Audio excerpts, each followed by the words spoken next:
लोग का अचानक से प्लान बन गया कि हम लोग आज केसरिया जाएंगे, क्योंकि मामा लोग कल जाने वाला है वापस। तो हम लोगों ने सोचा एक दिन तो घूमना बनता है, और पापा की भी छुट्टी है, तो हम लोग जा रहे हैं केसरिया। मम्मी और सटी नहीं जा रही है, बाकी हम लोग सब जा रहे हैं एक ही गाड़ी में। देखते हैं कैसे कैसे फिट होते हैं मज़ा आएगा। यहाँ से 1.5 घंटा लगता है केसरिया जाने में, और वहाँ चल के मैं बताती हूँ। अभी लेट हो रहा है हम लोग का। तो हम लोग आ गए हैं केसरिया स्तूप।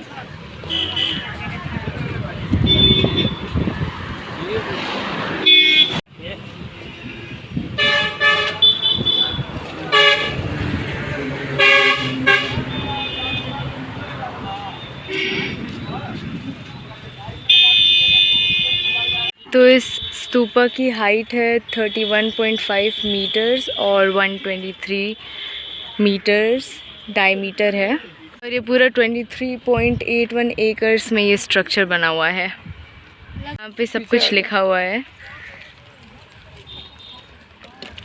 बहुत गर्मी है रे। यहाँ पीछे है एक मंदिर। बाथरूम है नहीं, अभी मना कर दिया मम्मी को फ़ोन उठाने से।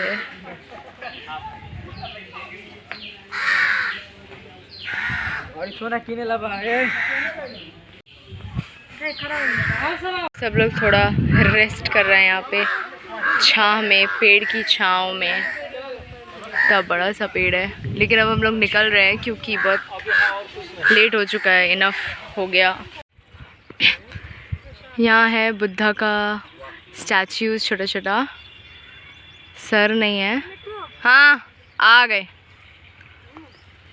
ये काफ़ी दूर से दिखेगा, पास से नहीं दिखेगा।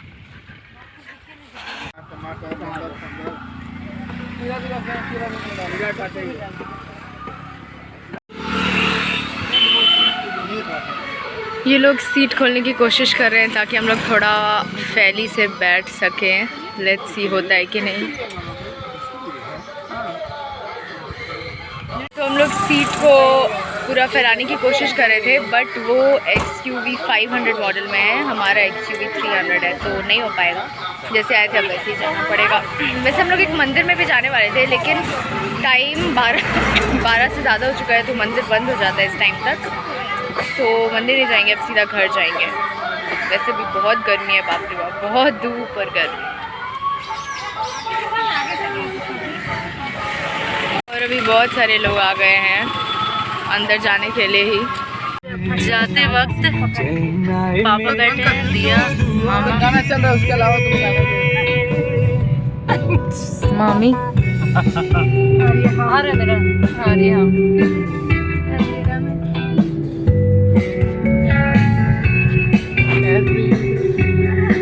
लोग तो घर ही जाने के लिए जा रहे थे, लेकिन रास्ते में एक गली था जहाँ से हम लोग को लगा कि मोतिहारी का रास्ता है। पर फिर हम लोगों ने पूछा कि वो रास्ता कहाँ जाएगा, तो उसने बोला कि केसर बाबा का मंदिर में जाएगा। तो हम लोगों ने सोचा चलो इतनी दूर आ गए हैं तो वहाँ भी जाके दर्शन कर लेते हैं। तो अभी वहाँ पे आ गए हैं और दर्शन करके जाएंगे घर।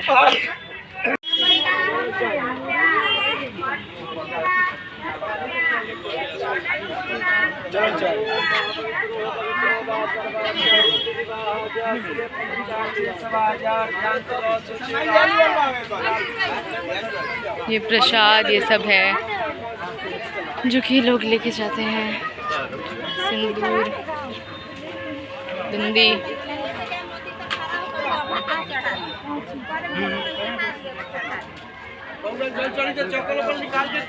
यहाँ है कड़ा, डिफरेंट कलर से। अच्छा नहीं, प्लेन नहीं, हाँ चूड़ी जैसा है। ये बताइए ना इसका नाम। यहाँ बहुत कुछ है, लॉकेट वॉकेट भी है। छोटा मिल जाएगा, बड़ा है। हाँ बड़ा है तुमको। कड़ा तुम लोग जो ले रहे हो बहुत अच्छा।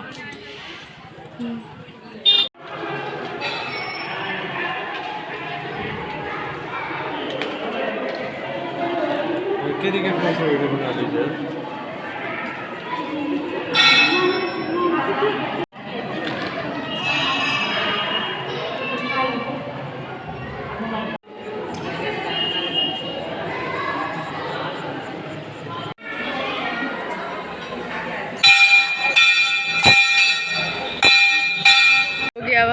दर्शन और अब निकलते हैं घर की ओर। वैसे भी मेरा सर दर्द होने लगा बहुत ज़्यादा, क्योंकि बाहर निकलने और धूप धूपने में निकलने से मेरा सर बहुत दर्द होता है ज़्यादा देर तक। तो जैसा कि मैंने आप लोगों को बताया कि उन्होंने, वहाँ के जो केयर टेकर थे, उन्होंने हमें रोक के बुलाया और पूरा हिस्ट्री बताया। तो बहुत ही अच्छा था, आई मीन काफ़ी इंटरेस्टिंग हिस्ट्री थी और किसी को ये बात पता भी नहीं होगा। तो मैंने सोचा क्यों ना आप लोगों के साथ शेयर किया जाए, क्योंकि हमारे कंट्री में अगर कुछ अच्छा है तो हमें ज़रूर जानना चाहिए कि क्यों है, क्या है। So I am going to tell you. 1931 में जो अर्थक्वेक आया था, उसकी वजह से जो स्तूप है उसका ऊपर का 35 मीटर डिस्ट्रॉय हो गया और नीचे का 10 मीटर जो है वो ज़मीन के अंदर धंस गया।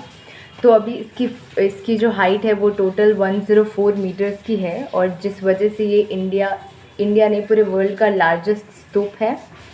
इसके जस्ट नीचे एक और स्तूप है जो कि 103 मीटर्स का है इंडोनेशिया में। वहाँ पे सीढ़ी का भी एविडेंस मिला है। सीढ़ी एक साइड से ऊपर चढ़ो और दूसरी साइड से नीचे उतरो। तो पहले जो इसका स्ट्रक्चर था कुछ ऐसा था कि एक साइड से ऊपर चढ़ो, फर्स्ट फ्लोर पे पूरा जब गोल घूमोगे तो आपको 24 स्टैचूज़ मिलेगी। फिर वैसे ही आप नेक्स्ट फ्लोर पे चढ़ो तो 24 स्टैचूज़ मिलेगा गोले में पूरा। ऐसे करते करते जब आप टॉप तक पहुंचोगे तो टोटल आप 108 स्टैचूज़ का दर्शन कर चुके होंगे। बट अनफॉर्चुनेटली अभी सिर्फ आप पाँच स्टैचूज़ देख सकते हो। जाने टाइम 5, आने टाइम 5। ये स्तूप काफ़ी पुराना है और थोड़ा कमज़ोर भी हो गया है। तो अगर आप ऊपर चढ़ते हैं और आपके पैर से गलती से भी एक ईंटा लग के नीचे गिर जाता है तो स्तूप की हाइट टोटल 3 मीटर नीचे हो जाएगी, जिस वजह से पूरे वर्ल्ड में ये लार्जेस्ट नहीं रहेगा। इसीलिए वहाँ पे ऊपर चढ़ना मना है। तो पहला रीज़न ये था ऊपर चढ़ना मना होने का। दूसरा रीज़न ये है कि जो पूरे स्तूप के बीचों बीच नेचुरल सॉइल में बुद्ध की समाधि है, जिस वजह से उस पर चढ़ना मना है, जिसके बारे में किसी को कोई आइडिया नहीं है। सबको लगता है कि स्तूप है, ऐसे चढ़ जाओ, फ़ोटो वोटो ले लो, बट किसी को नहीं पता होता है कि स्तूप की वो समाधि है एक्चुअल में। अब क्वेश्चन ये है कि यहाँ पे सबसे ऊंचा स्तूप क्यों बना। तो इसकी स्टोरी है कि बुद्धा जो है वो राजा के बेटे थे और 29 इयर्स की एज में उन्होंने अपना घर त्याग कर दिया था और वो यहाँ पे आए थे इस जगह पे, जहाँ पे उनकी मुलाकात एक योगी से हुई जिनका नाम था अलार कला, जो कि उनके सबसे पहले गुरु भी बने। यहाँ पे आके उन्होंने अपना वस्त्र त्याग दिया और जो कपड़ा उन्हें मिला पहनने को उसका रंग केसरिया था। दर्जी नहीं था तो उन्होंने उस कपड़े को बांध के पहना, और नाई भी नहीं था इसीलिए अपने बाल को तलवार से काटा।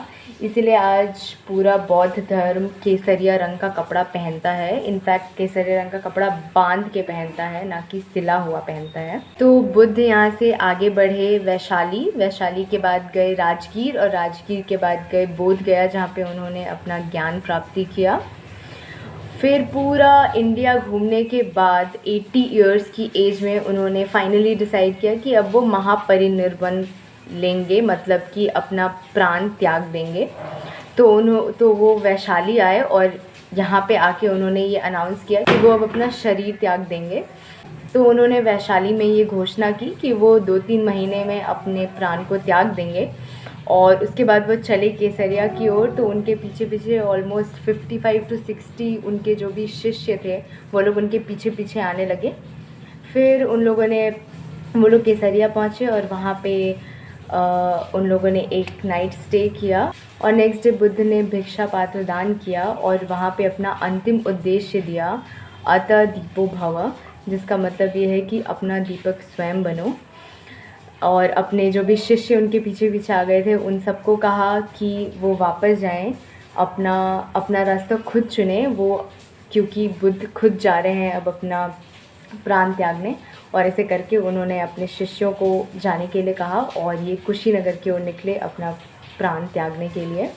8 राज्य के राजा बुद्ध को अपना गुरु मानते थे, तो उन्हें जैसे ही पता चला इस बारे में तो वो लोग सब भी कुशीनगर पहुँचे।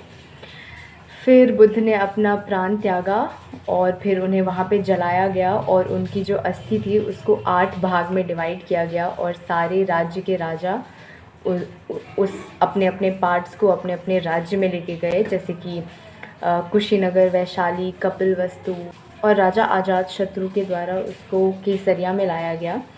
तो क्योंकि केसरिया से बुद्ध का बहुत ज़्यादा अटैचमेंट था, जैसे कि उन्होंने अपना लास्ट उद्देश्य वहाँ पे दिया, प्लस उनकी लाइफ की जो जर्नी थी वो शुरू यहाँ से हुई, इसीलिए बुद्ध को एक अलग ही सा लगाव था केसरिया से। इसीलिए उनका हार्ट पार्ट का जो अस्थि है वो केसरिया में लाया गया और उसे अजातशत्रु ने उसे मिट्टी के स्तूप से कवर किया। 250 BC में इस जगह का नाम केसरिया रखा गया और जो मिट्टी का स्तूप अजातशत्रु ने बनाया था उसे पेड़ों से प्रिजर्व किया गया। 1200 ईस्वी तक का एविडेंस पाया गया है और उसके बाद किसी हमलावर ने पूरा स्टैच्यूज़ तोड़ दिया।